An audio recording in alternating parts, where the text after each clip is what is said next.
doim ayollarning 6 sezgisi intayin to'g'ri deymiz. Undaqda erlarning bevosita sezimi zodi qanchalik to'g'ri? Men sizlarga aytsam, erlarning bevosita sezimi sunniy hamrohdinmi to'g'ri chiqadi. Əməliyyatda o sizdən so'rgan shu daqiqada siz nimaga javob bersiz? U hammani paraz qila oladi. Chunki u javobi bilan sizdan savol so'rgan. Faqat oxirgi o'yiningizda ko'rmoqchi xolos. Sizni chin ko'ngilni yaxshi ko'radigan bir erni oldiya olayman deb o'ylab qolmang. Chunki u sizning haqiqiy mohiyatingizni ko'rgan. Shuni sizning aplab-saplab ish qilishingiz va shundaqla o'zgarishingiz uningga hammadan bak ayon.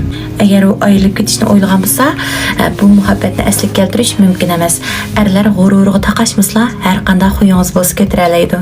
Ammo eng tuvan chekiga chaqchaq qildingizmi, u o'lgidek so'ysinmi, voz kecha oladi.